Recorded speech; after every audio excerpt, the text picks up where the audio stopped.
Senang sekali ya, kita boleh berkumpul bersama, menikmati kebaikan Tuhan, menikmati anugerah Tuhan. Saudara, hidup kita ini adalah anugerah Tuhan. Amin. Dan tema kita di bulan September ini adalah kekuatan di dalam Kristus. Katakan bersama saya, kekuatan di dalam Kristus. Saudara menerima anugerah kekuatan yang daripada Tuhan, dan semuanya itu kita terima hanya di dalam Kristus. Mari kita buka Alkitab kita dalam 1 Petrus pasal 4 ayat yang ke-11. 1 Petrus pasal 4 ayat yang ke-11.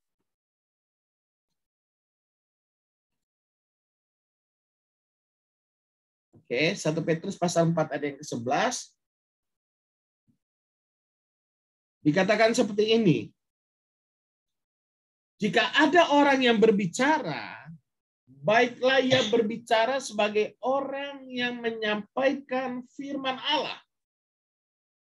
Jika ada orang yang melayani, baiklah ia melakukannya dengan kekuatan yang dianugerahkan Allah, supaya Allah dimuliakan dalam segala sesuatu karena Yesus Kristus. Ialah yang punya kemuliaan dan kuasa sampai selama-lamanya. Amin. Sudah. Baiklah ia melakukannya dengan kekuatan yang dianugerahkan Allah. Sudah. Dalam hidup kita, dalam kita melayani Tuhan, jangan melayani dan kekuatan kita sendiri. Jangan melayani dan kemampuan kita sendiri. Kita nggak akan pernah sanggup melayani Tuhan dan kekuatan kita. Karena ada banyak hal yang tidak dapat kita lakukan. Kemampuan kita terbatas, kekuatan kita terbatas, tapi ada kekuatan Allah yang tak terbatas dalam hidup saudara dan saya. Ada kekuatan Allah yang memampukan saudara untuk tetap kuat ketika saudara mengalami kelimpahan, yang memampukan saudara dan saya untuk tetap kuat ketika kita mengalami masalah, mengalami penderitaan dan sebagainya. Saudaraku yang dikasihi oleh Tuhan.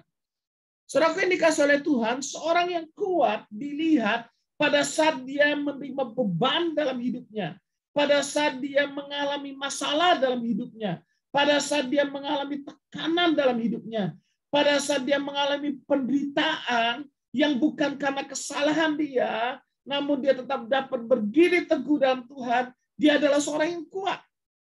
Nah, kekuatan yang dianugerahkan Allah dalam hidup kita ini sungguh luar biasa, saudara. Tuhan menganugerahkan kasih karunia-Nya bukan saja untuk kita percaya kepada Dia, tapi untuk kita juga kuat menderita karena Dia. Saudara, itu semua karena kasih karunia Tuhan. Makanya kalau saudara lihat 1 Petrus pasal 4 ayat yang pertama, kita lihat secara konteks saja bagaimana supaya kita tetap kuat di dalam Tuhan, saudara. 1 Petrus pasal 4 ayat yang pertama.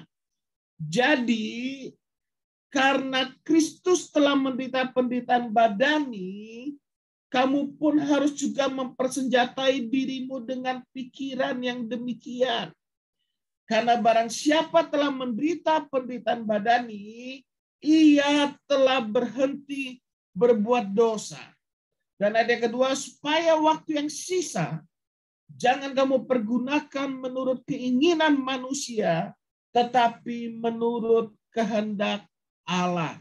Saudaraku yang dikasihi oleh Tuhan, dikatakan karena Kristus telah menderita penderitaan badani, kamu pun harus juga mempersenjatai dirimu dengan pikiran yang demikian. Karena barang siapa telah menderita penderitaan badani, ia telah berhenti berbuat dosa. Artinya apa? Kita tidak hidup lagi menurut keinginan daging, tapi kita hidup menurut kehendak Allah. Waktu kita hidup menurut kehendak Allah, ada kekuatan yang daripada Tuhan. Saudaraku yang dikasihi oleh Tuhan, kalau kita pelajari Alkitab, saudara, kita bisa melihat Alkitab mengatakan bahwa kalau seseorang menderita karena kebenaran, itu semua karena kasih karunia Tuhan dalam kehidupannya. Saudaraku yang dikasihi oleh Tuhan, ada dua tokoh dalam Alkitab yang dua tokoh dalam Alkitab yang bicara tentang menderita karena kebenaran ini secara kuat, saudara. Kalau Yesus Kristus jelas, dia menderita karena dosa saudara dan saya. Namun seringkali orang menyalahartikan tentang kasih karunia Allah yang begitu besar. Kasih karunia Allah dianugerahkan kepada kita. Dia Bapa yang baik. Memang dia mengerti semua kebutuhan kita. Sebelum kita minta, dia sudah mengerti dan menyediakan segala sesuatu yang kita butuhkan. Seperti kita orang tua dengan anak kita, kita memikirkan makanannya sebelum mereka berpikir untuk mau makan apa besok. Orang tua sudah memikirkan, setelah kita memikirkan sekolahnya, kita memikirkan nanti kuliahnya gimana, kita mulai menabung dan menyediakan apa yang mereka butuhkan. Saudara yang dikasihi oleh Tuhan.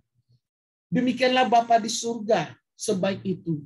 Namun kasih karunia Allah tidak membuat kita hidup untuk diri kita lagi. Karena kebaikan Tuhan yang begitu luar biasa dalam hidup kita, membuat kita hidup hanya ingin menyenangkan Dia. Bukan mengikuti keinginan kita lagi.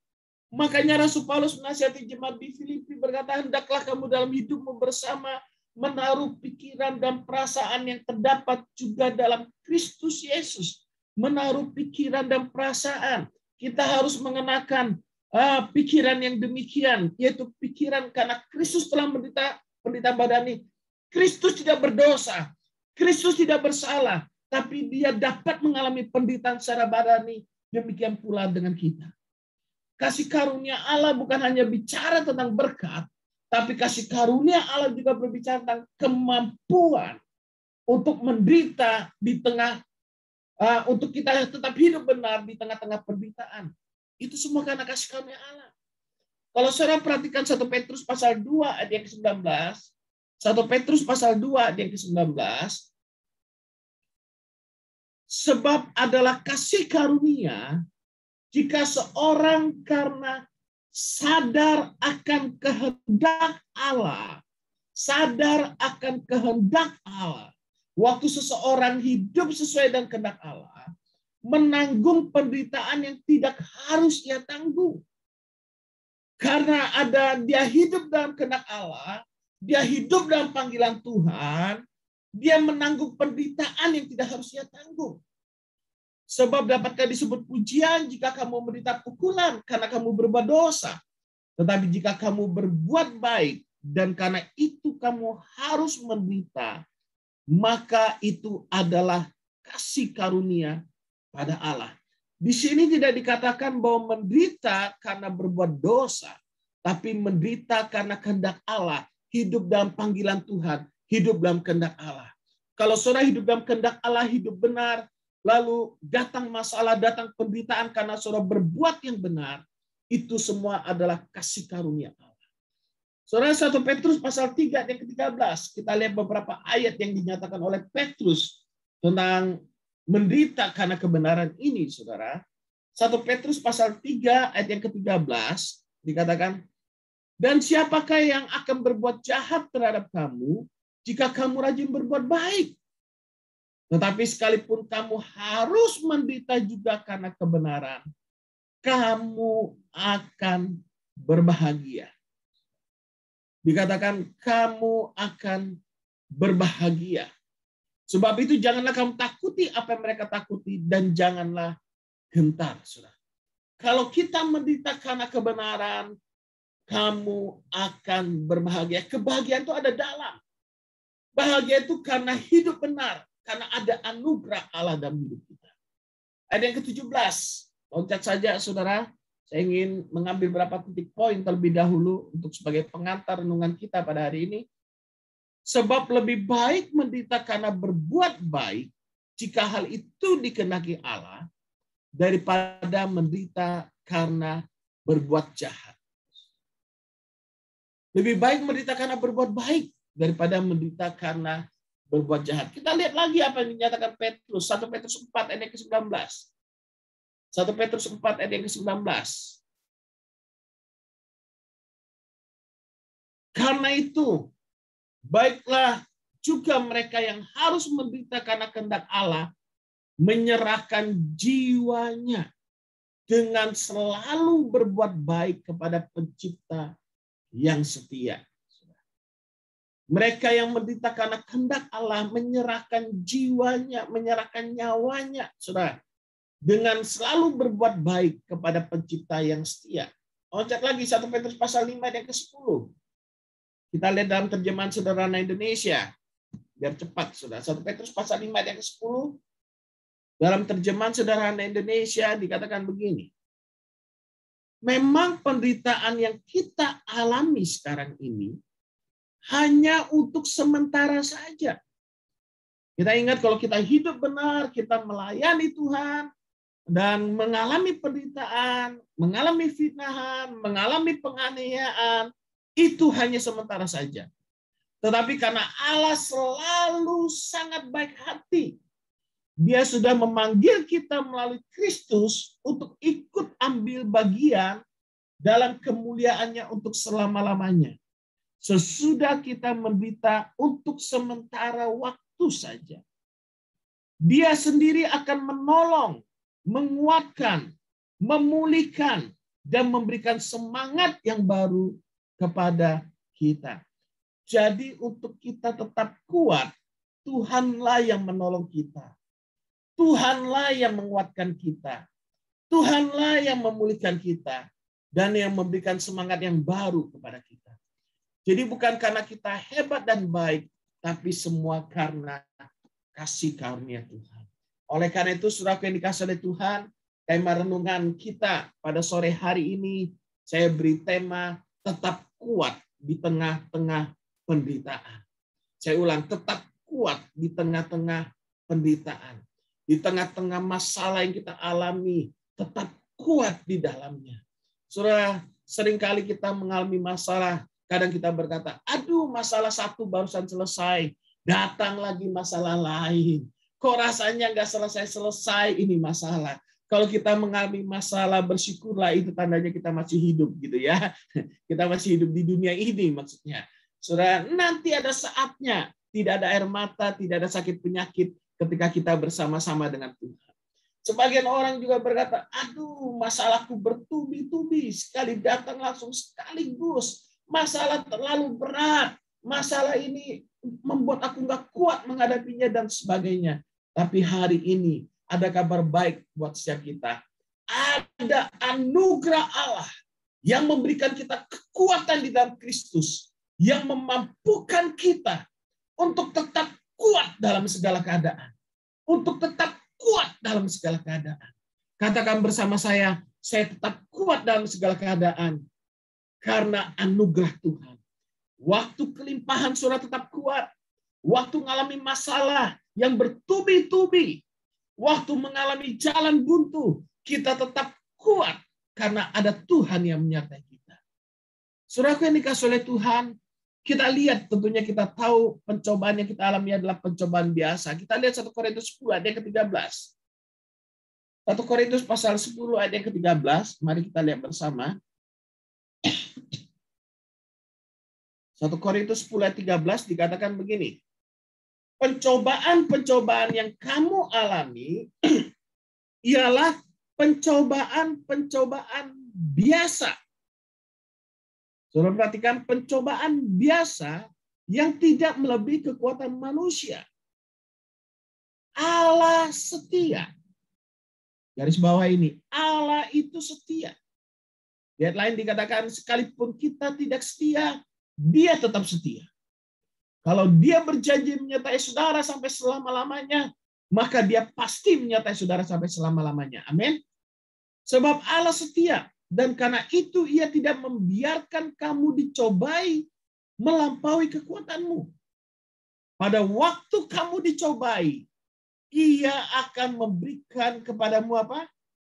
Jalan keluar. Sehingga kamu dapat menanggungnya. Sudah jelas dikatakan pencobaan yang kamu alami ialah pencobaan-pencobaan biasa.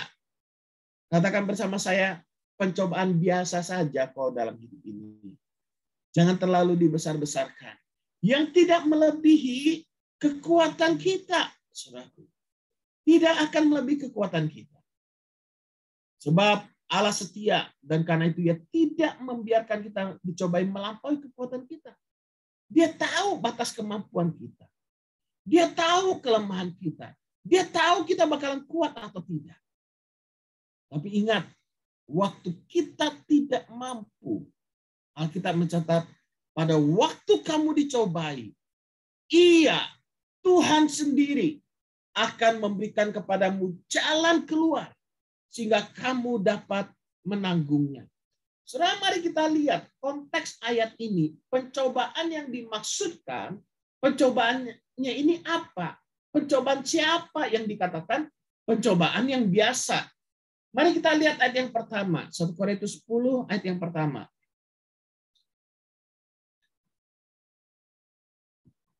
Oke, kita lihat ayat yang pertama. Aku mau supaya kamu mengetahui, saudara-saudara, bahwa nenek moyang kita semua berada di bawah perlindungan awan, dan bahwa mereka semua telah melintasi laut. Ini berbicara tentang siapa? Bangsa Israel, betul ya? Bangsa Israel. Mereka berada di bawah perlindungan awan. Berada di bawah perlindungan awan. Sudah tahu kisahnya, ada tiang awan, tiang api yang menyertai mereka. Waktu siang mereka nggak kepanasan, waktu malam mereka tidak kedinginan. Masalah kedinginan, kepanasan itu pencobaan biasa.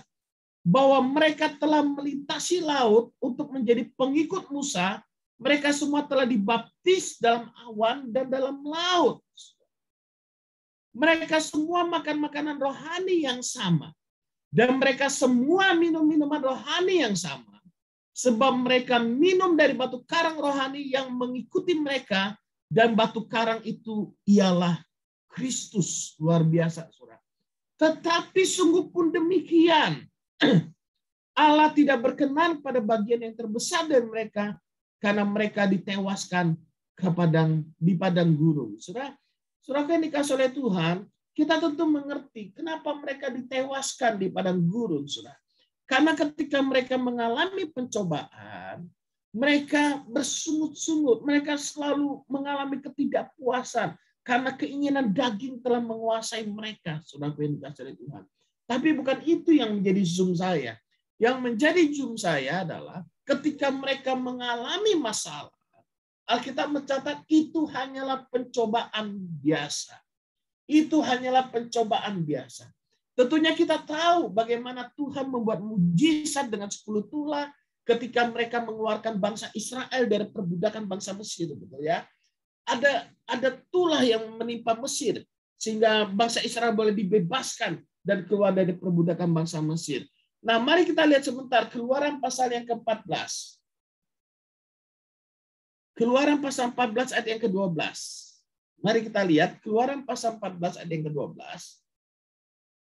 Bagaimana ketika bangsa Israel keluar dari perbudakan bangsa Mesir, lalu Firaun mengejar mereka. Tentara-tentara Mesir mengejar mereka. Mereka mengalami ketakutan, mereka bersungut-sungut kepada Tuhan. Mereka berkata seperti ini, bukankah telah kami katakan kepadamu di Mesir, janganlah mengganggu kami dan biarlah kami bekerja pada orang Mesir. Mentalnya masih mental budak, saudara.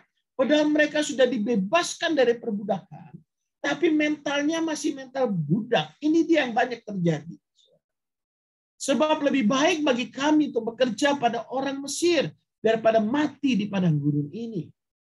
Lihat, siapa yang bilang mereka bakalan mati di padang gurun? Bukan Tuhan yang bilang. Mereka sendiri yang bilang. Kadang ketika kita mengalami masalah yang bertubi-tubi, kita berkata tidak ada jalan keluar, dan kita berkata mati kita di sini. Namun, ayat yang ke-13, saudara perhatikan, tetapi berkatalah Musa kepada bangsa itu.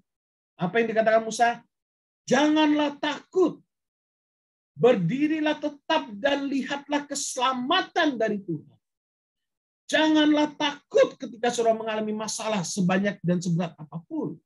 Berdirilah tetap dan lihatlah keselamatan dari Tuhan yang akan diberikannya pada hari ini kepadamu. Sebab orang Mesir yang kamu lihat hari ini tidak akan kamu lihat lagi untuk selama-lamanya. Ayat 14 kita baca bersama yuk. Ayat 14, 1, 2, 3. Tuhan akan berperang untuk kamu dan kamu akan diam saja. Saudara, mari kita ambil Kita bayangkan kondisi saat itu. Mereka barusan keluar dengan senang dari perbudakan bangsa Mesir.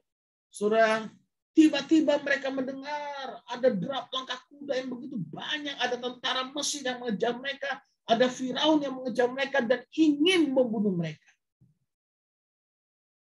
Waktu Firaun, tentara Mesir ingin membunuh mereka, saya mau beritahu saudara, Tuhan berkata, itu hanya pencobaan biasa.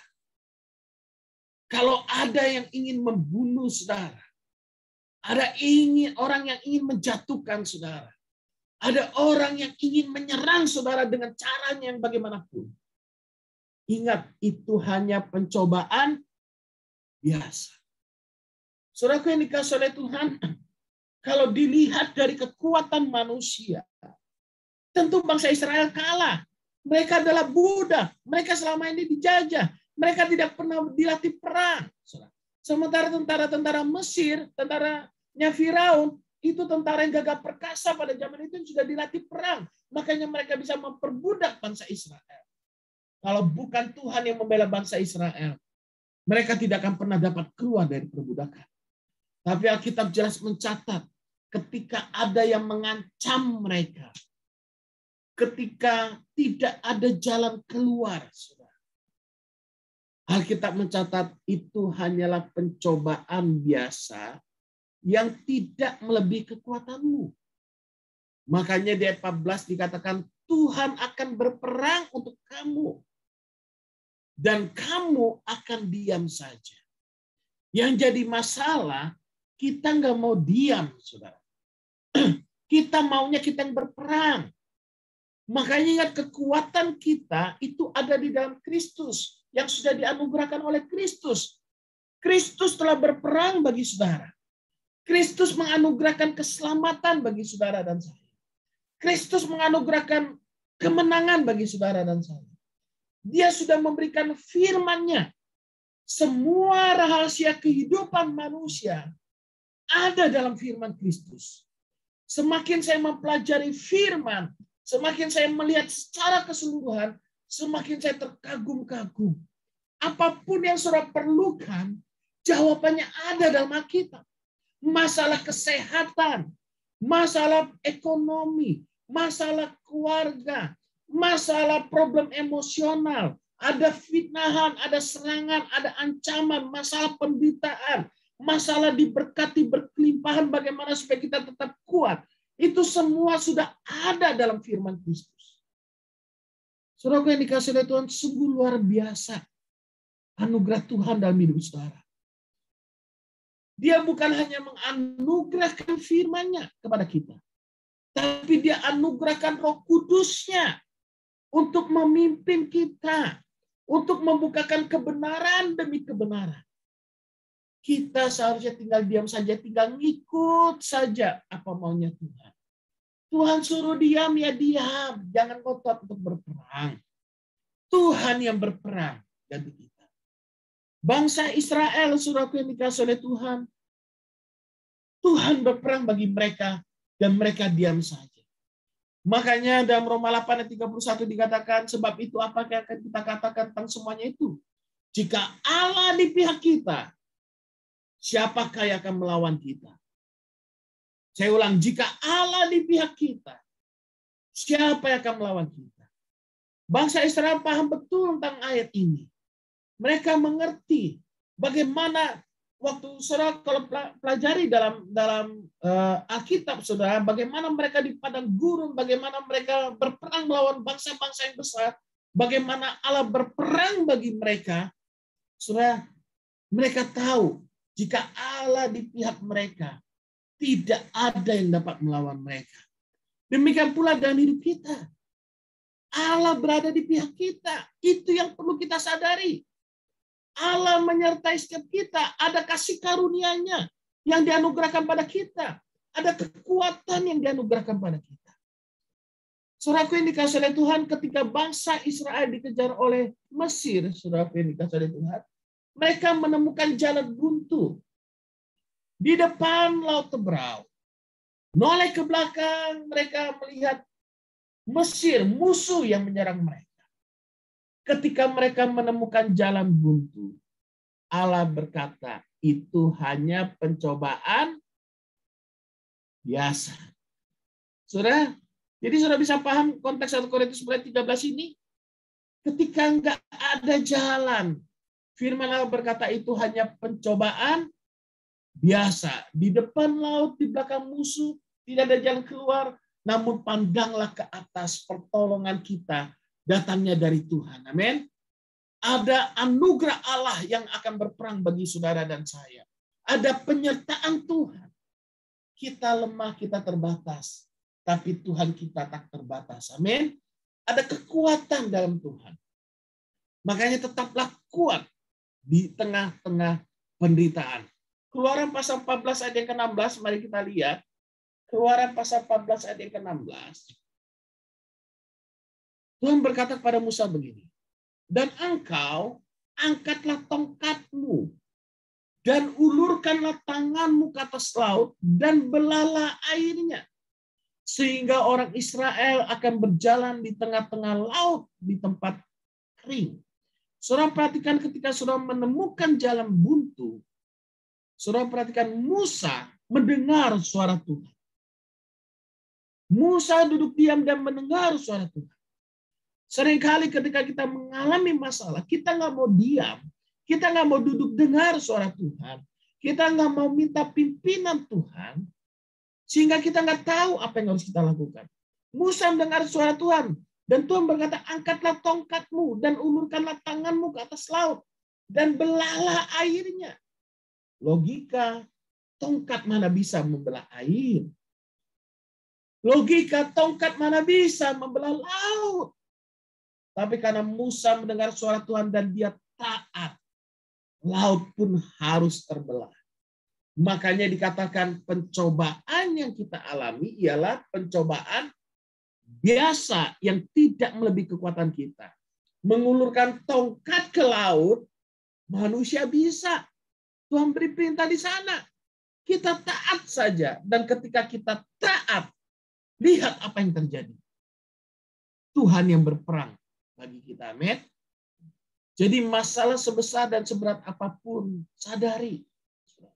Percaya. Ada Tuhan yang menyertai kita. Pencobaan yang kita alami, pencobaan biasa. Masalah yang kelihatannya mustahil. Yang membuat kita sudah, mau nyerah.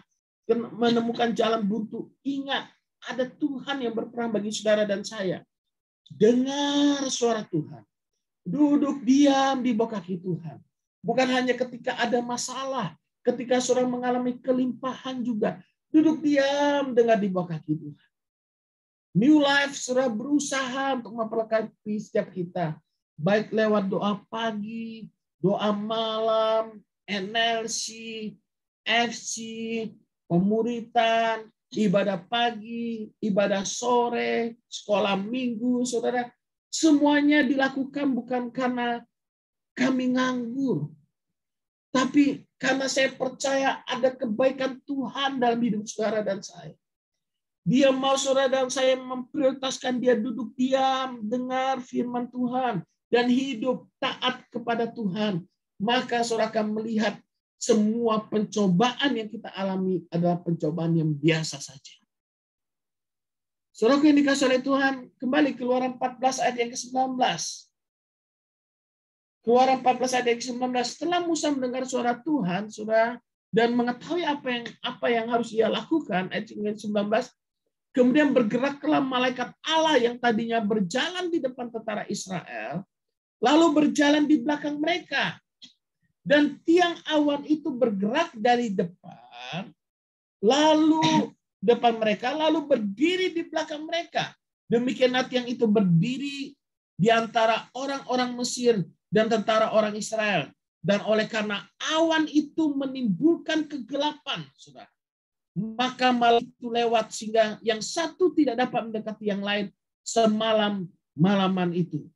Saudara 21, saudara. Lalu Musa mengulurkan tangannya. Lihat, Musa tidak pernah bantah sama Tuhan. Nggak mungkin Tuhan, tongkat bisa membelah laut. Nah,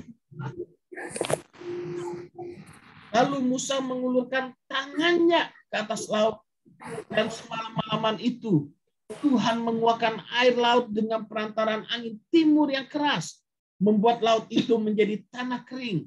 Maka terbelahlah air itu.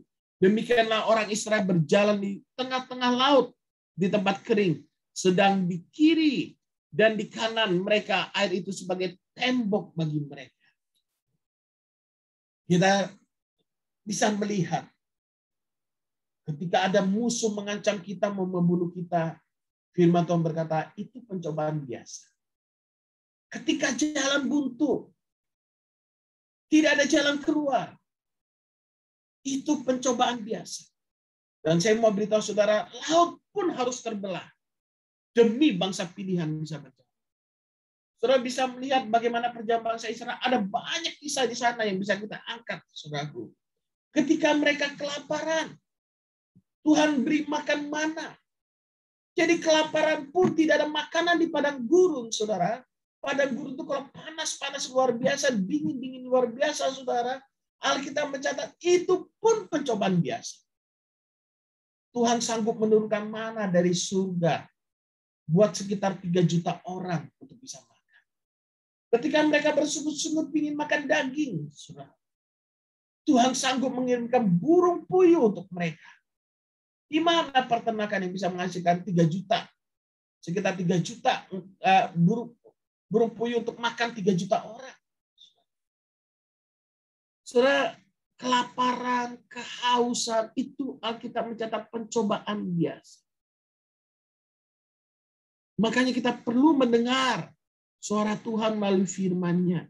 Sehingga kita mendapatkan hikmat. Sehingga kita mendapatkan tuntunannya. Kita perlu berdoa, ambil waktu tenang. Ketika kita mengalami masalah, jangan panik. Alkitab mencatat, jadilah tenang. Supaya engkau dapat berdoa. Surat yang dikasih oleh Tuhan. Waktu kita mengambil tenang dan dapat berdoa, dapatkan tuntunan Tuhan, maka kita akan menemukan jalan keluar. Jadi kalau ada masalah dalam hidup kita, kita mulai katakan, itu adalah apa? Pencobaan biasa. Tetaplah kuat di dalam Tuhan. Saudaraku yang dikasihi oleh Tuhan, kita bisa melihat kekuatan yang Tuhan anugerahkan pada kita itu begitu luar biasa. Makanya ketika kita mengalami penderitaan, mengalami masalah, kita tetap kuat dalam Tuhan. Itulah kasih karunia Tuhan dalam hidup kita. Kasih karunia Tuhan itu tidak berbicara bahwa dia pasti memenuhi keinginan kita. Tidak. Tapi kita percaya dia selalu menyediakan yang terbaik. Bahkan kematian pun itu adalah kasih karunia Allah. Itu yang terbaik daripada Tuhan. Kadang kita berusaha menolak kematian. Namun kadang Tuhan pakai cara itu untuk menunjukkan kasih karunia-Nya. Saudara yang dikasih oleh Tuhan, nah kita akan belajar dari kehidupan Paulus.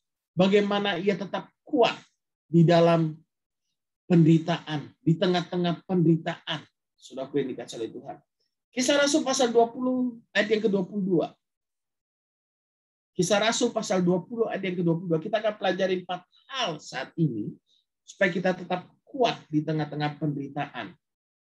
Kisah Rasul 20 ayat 22.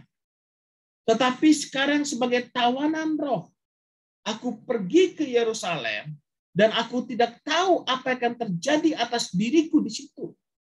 Selain daripada yang dinyatakan Roh Kudus dari kota ke kota kepadaku.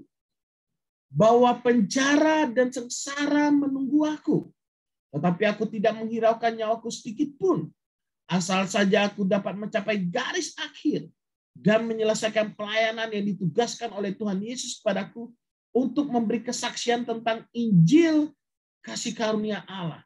Saudara bisa bayangkan kalau misalkan saudara tahu, saudara ada mendapatkan pernyataan roh, misalkan tahun depan kamu akan dipenjara karena Injil, saudara, kira-kira apa yang akan kita pikirkan? Apa yang akan kita lakukan? Mungkin kita berkata, ini pasti bukan suara Roh Kudus. Aku tolak dalam nama Yesus. Mungkin kita akan berkata seperti itu. Tapi Paulus tidak pernah menolak hal itu. Dia berkata, penjara dan sengsara menunggu aku. Dia punya mental yang begitu luar biasa, tapi aku tidak menghiraukan nyawaku sedikit pun. Dia tidak mengukur kenikmatan hidupnya berdasarkan keadaan penjara atau sengsara yang akan menimpa dia. Dia tahu kenikmatan hidupnya hanya ada di dalam Kristus. Makanya tadi dikatakan ketika engkau menderita, kamu tetap berbahagia. Menderitanya karena kebenaran, bukan karena dosa. Orang kalau menderita karena dosa, dia nggak akan bahagia. Tapi kalau orang menderita karena kebenaran, dia akan tetap berbahagia.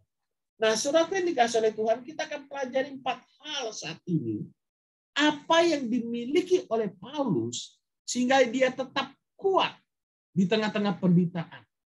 Tentunya saudara tahu surat-surat Paulus yang dikirim dari penjara. Saudara. Sebagai orang yang berada dalam penjara, seharusnya Paulus mendapatkan belas kasihan. Paulus harusnya mendapatkan penghiburan.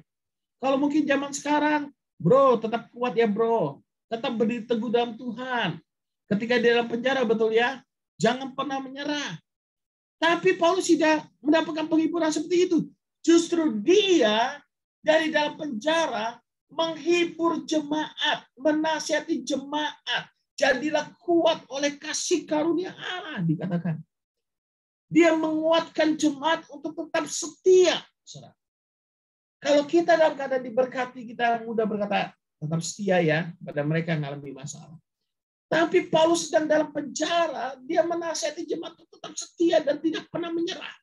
So bisa pelajari dalam kitab Filipi, dalam kitab Timotius, itu saudara-saudara yang dikirim dari penjara.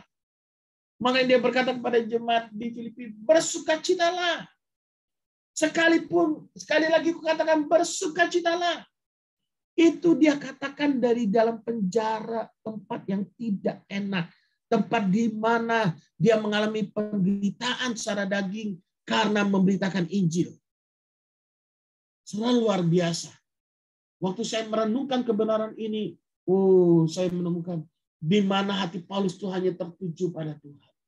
Saudara, saya percaya yang pertama, Paulus memiliki pengenalan yang benar tentang Tuhan.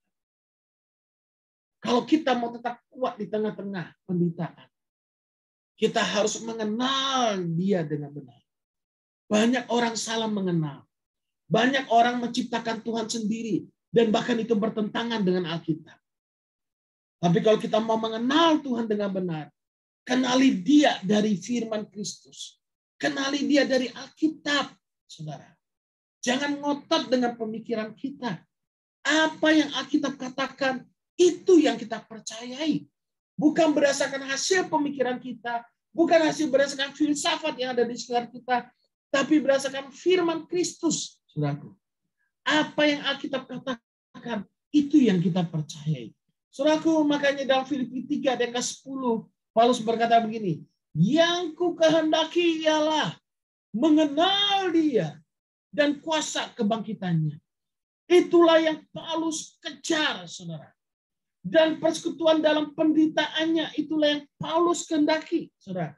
Untuk dia menjadi serupa dengan dia dalam kematiannya. Saudara yang dikasih oleh Tuhan, kalau kita benar-benar rindu mengenal Tuhan, dan akhirnya dengan kasih karunia Roh Kudus, dengan pertolongan Roh Kudus, kita dapat mengenal dia. Itu semua semata-mata karena kasih karunia Tuhan. Untuk mengenal dia, kita perlu mengkhususkan waktu untuk berdoa, untuk membaca dan merenungkan firman, untuk beribadah bersama-sama, untuk kita bersekutu, untuk kita memberi diri, untuk diajar kebenaran firman. Maka kita akan memiliki pengenalan yang benar akan dia. Saudara yang dikasih oleh Tuhan, yang pertama, mengenal Tuhan dengan benar. Katakan bersama saya mau mengenal Tuhan dengan benar. Bukan menurut pemikiran kita, tapi menurut firman. Amin. Amin. Kalau menurut keinginan kita nggak mau menderita, betul ya. Kita berkata, oh janganlah kasih karunia Tuhan tidak membuat kita menderita. Betul, kasih karunia Tuhan tidak membuat kita menderita. Tapi bukan berarti di dunia ini kita tidak bisa mengalami penderitaan. Penderitaan bisa datang karena dunia ini sudah jatuh dalam dosa. Bukankah realitanya orang-orang menjengkelkan tetap ada di sekitar kita? Bukankah realitanya ada orang-orang yang dalam keinginan dagingnya tetap ada di sekitar kita? Dan mungkin bukan karena kesalahan kita, kita bisa kena batunya.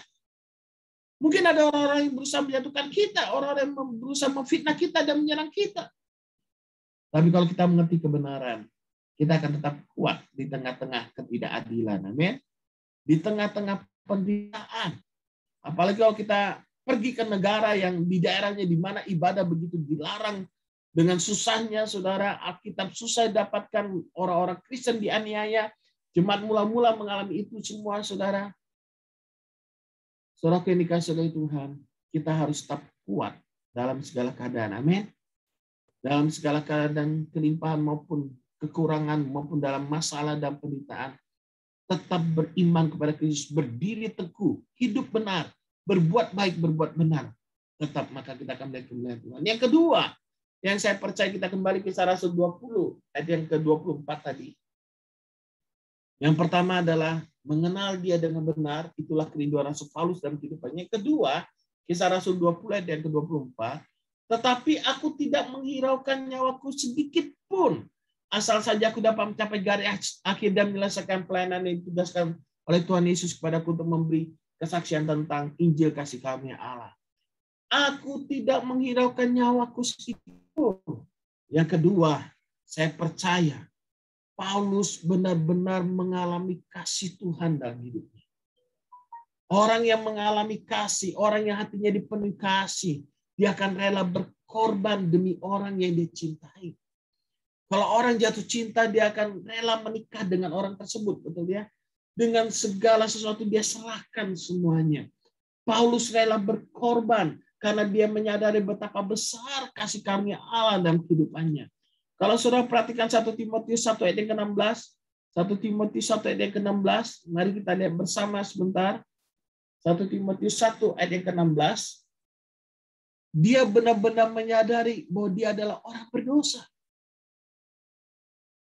Tetapi justru karena itu, aku dikasihani, agar dalam diriku ini sebagai orang yang apa? Paling berdosa. Sebagai orang yang paling berdosa, Yesus Kristus menunjukkan seluruh kesabarannya. Dengan demikian aku menjadi contoh bagi mereka yang kemudian percaya kepadanya dan mendapat hidup yang kekal.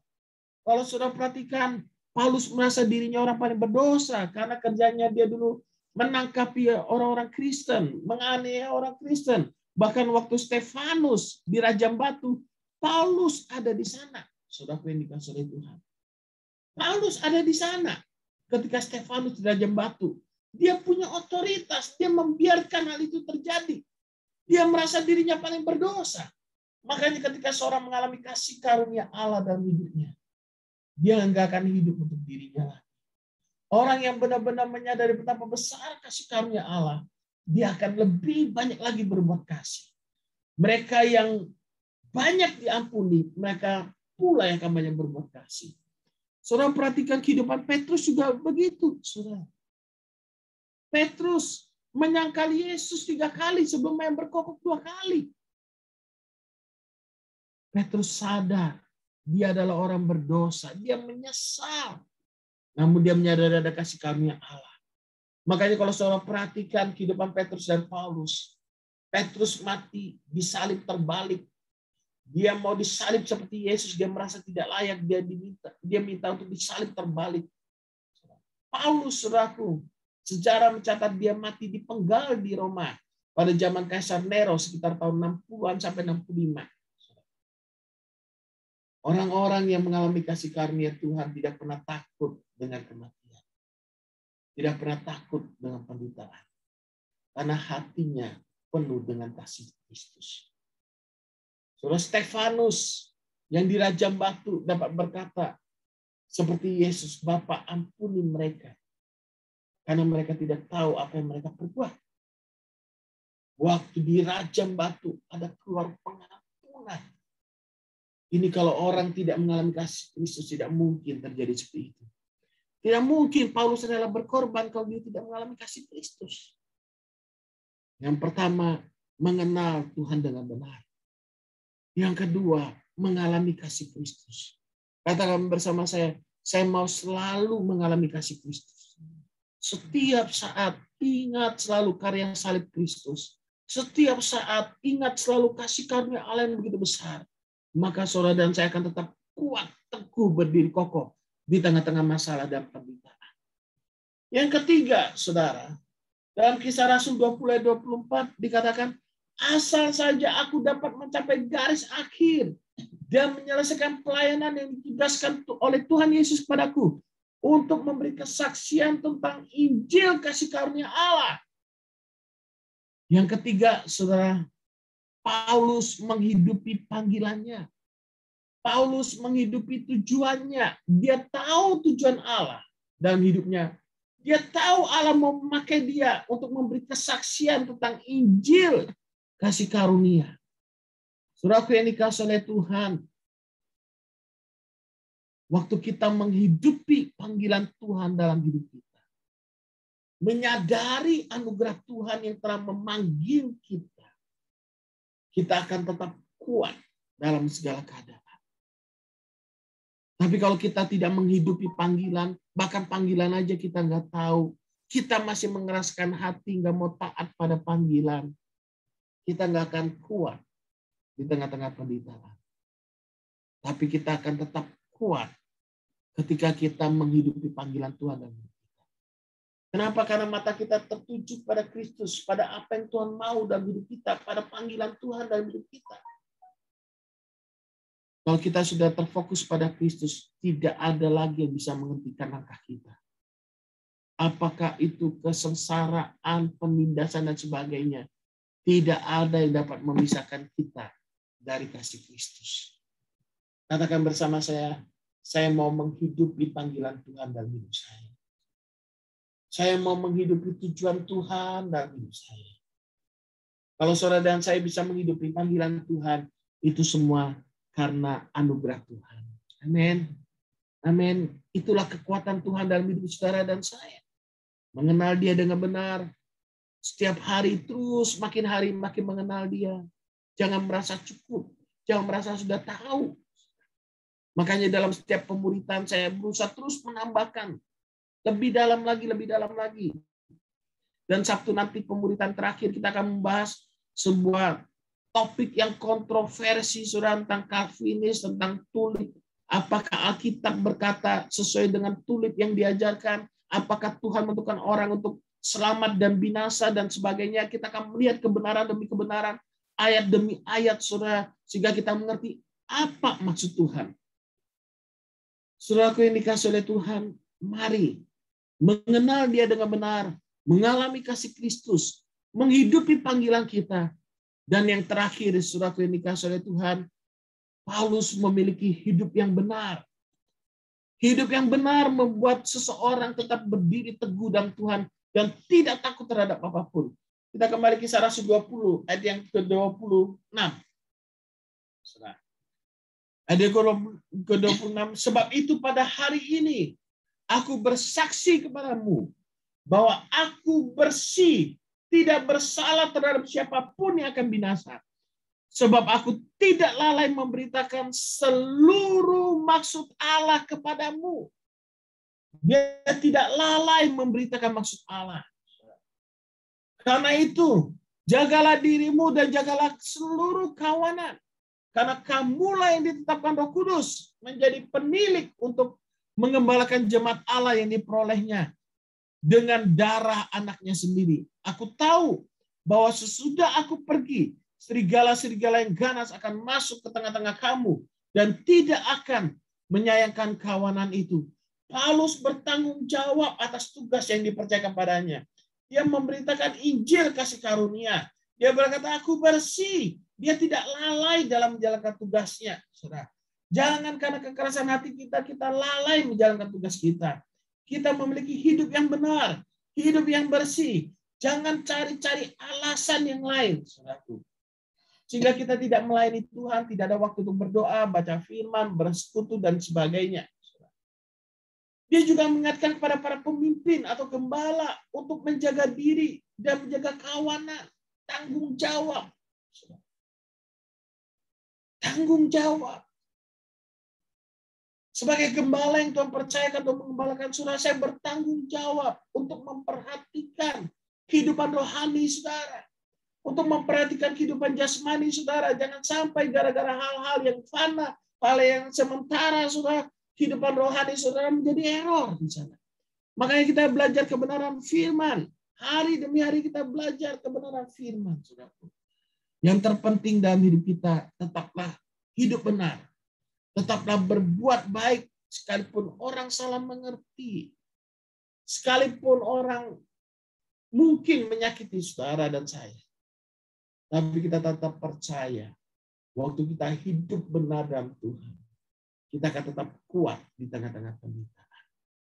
Katakan bersama saya mau hidup benar dalam Tuhan. Itu semua karena anugerah Tuhan dalam hidup kita. Amin. 4 hal yang kita pelajari. Yang pertama, katakan bersama saya mau mengenal Tuhan dengan benar. Sekali lagi, saya mau mengenal Tuhan dengan benar. Yang kedua, saya mau mengalami kasih Tuhan. Saya mau mengalami kasih Tuhan setiap saat, hari demi hari, selalu ada yang baru kasih Tuhan dalam hidup saudara dan saya. Yang ketiga, saya mau menghidupi panggilan saya. Saya mau menghidupi panggilan saya. Dan yang terakhir, katakan, saya mau hidup benar dalam Tuhan. Saya mau hidup benar dalam Tuhan. Saya percaya kalau 4 hal ini ada dalam kehidupan saudara dan saya, maka kasih karunia Allah membuat kita tetap kuat di tengah-tengah penderitaan. Di tengah-tengah masalah yang kita hadapi, kita akan tetap kuat karena ada Tuhan yang menyertai kita. Mari kita berdoa, kita ambil waktu tenang sejenak, biarlah setiap hidup kita menggenapi kebenaran firman. Terima kasih. Hidupku